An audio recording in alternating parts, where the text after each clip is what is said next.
whenever we're doing random things like this, Buddy and I look at each other and we'll say, I'll be like, hey buddy, what are you doing? He'll be like chopping garlic for dinner or something. Be like, I'm planting a church. like the random things that we do. But one of the things that God's given us is this incredible opportunity to be on Main Street. And there's this kind of alleyway that goes from a parking lot to Main Street. And I noticed when we were moving in one time back in April that on Thursday nights, half the university is out going and getting drunk. They call it Thirsty Thursdays. And so this fall, we started just getting together in the alley with cornhole first, and then we brought a propane fire pit out with s'mores and some hot cider.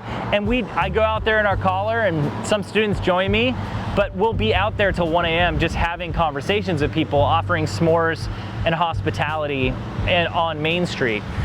And they're some of the best gospel conversations I've had my entire life. We've been able to talk to people, and honestly, you end up preaching the gospel all night, not because we bring it up, but because wearing my collar, people ask me about it all night. And it's been a pretty incredible experience. Well, I think having conversations about God, life, and politics with drunk college students at midnight is always an eye-opening experience and can be very entertaining and a little bit scary at the same time. We always get a message the next morning as a staff, and Brandon always says it was a wild night. Yeah, you know, I've been here a year, and I'm not saying that I'm the factor in this, but in the year I've been here, we've almost doubled in size. And what I think we're seeing is people with this sort of innate understanding in their souls that something isn't right, something is off, and they don't really know what it is, but they're looking for an answer to whatever that is. So on Thursday nights, we're out with all the students that are out partying, and that's the constant conversation with intoxicated college students at midnight is, I hate my major and I don't want to be doing this, but I don't really know what to do with my life. I'm not sure where I'm going. This doesn't feel like it mattered. Like those kinds of conversations. So I think there's just a general yearning, especially among student age, that population. If you are under the age of like 13, I believe Miss Nina has. And I think it's probably the same for other age groups. You know, our church has a ton of young families with kids, and I think, you know, as a parent myself, I can just sort of look at what's happening in the world, and it feels like, man, everything is roiling and boiling and shaking, and is there anything that is set in stone? And so the church has an answer to that, to say, yes, in fact, there is. Jesus Christ, right, is the cornerstone. Son and Holy Ghost. Amen. There have been a lot of people who have no context for church whatsoever. There's kind of a few, there's certain people who maybe have like a negative context or have had some wounding from the church or some sort of stereotypes about established religion. And then we have this group of people who's really a generation that's grown up without church, without their parents going to church, with sort of no context or category for what religious life looks like. And I think what we've seen, being particularly in a small, semi-urban area in a university town, is there's just so much curiosity, and there's so much, Brandon used the term at one of our vision nights, being haunted by transcendence, to be a part of that journey with people who are just coming in totally open-minded and they haven't been formed at all. And that's been a bit surprising too. As a staff, we all have a very strong affinity for spiritual formation and theological formation, and so to have a community of people who've really not been formed at all in the Christian faith has been just a great opportunity for us to be creative in how we engage and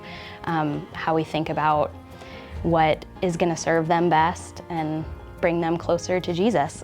I find that these students really want to engage in good faith conversations. They're genuinely curious.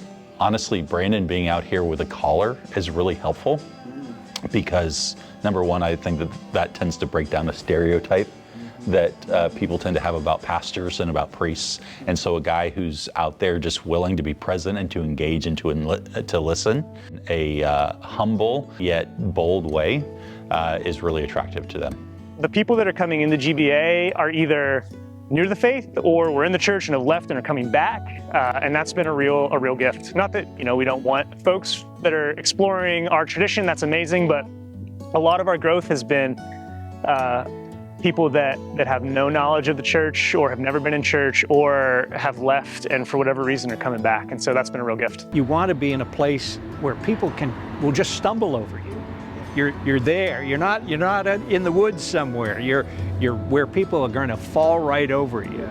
And that's what the alley is all about. There's students coming through here all the time, and they see, and they're wondering, and people are, I remember as somebody said to our pastor, "What are you doing in here?" And he said, "We're starting a church."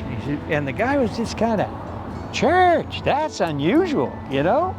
That's not the kind of thing people expect to see downtown in Durham, New Hampshire. They talk about New England as hard ground, and there's some truth to that. In our pastors' meeting the other week, made the point that if you look at the desert, right, and the desert gets no rain, but when it does get rain, there are like wadis and dried stream beds, and the water finds those, and it knows where to go. Even if it hasn't rained in months or years, when it does rain, the water finds those paths.